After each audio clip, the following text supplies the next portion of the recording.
Auditor के objective क्या होंगे in relation to consolidated financial statement.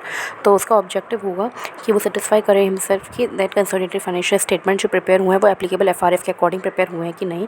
दूसरी चीज़ to able himself to express an opinion on true and fair भी presented by the CFS, जो वो खुद मतलब कि अपनी एक्सप्रेस कर पाए opinion on true and fair भी प्रेजेंटेड बाय द CFS। और वो इंक्वायर करेगा matter under section 143 subsection 1 of the companies act. Report करेगा matters given in clause, report करेगा मैटर्स जो कि हमारे 143 सबसेक्शन 3 में दिए हुए हैं। तो 143(1) के अकॉर्डिंग वो मैटर्स को इंक्वायर करेगा, 143(3) के मैटर्स को वो रिपोर्ट करेगा कि मतलब कोई मतलब कि उसने कंप्लायंस वगैरह में कोई कमी तो नहीं है। और ऑडिटर वैलिडेट करेगा the requirement of the preparation of the CFS for the company as per applicable FRF।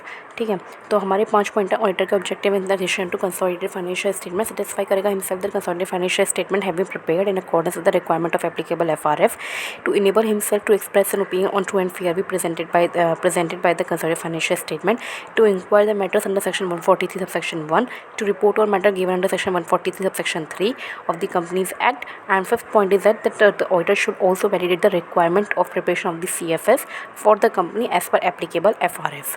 तो ये हो गए हमारे कि ऑडिटर के क्या ऑब्जेक्टिव होंगे इन audit of the consolidated financial statement.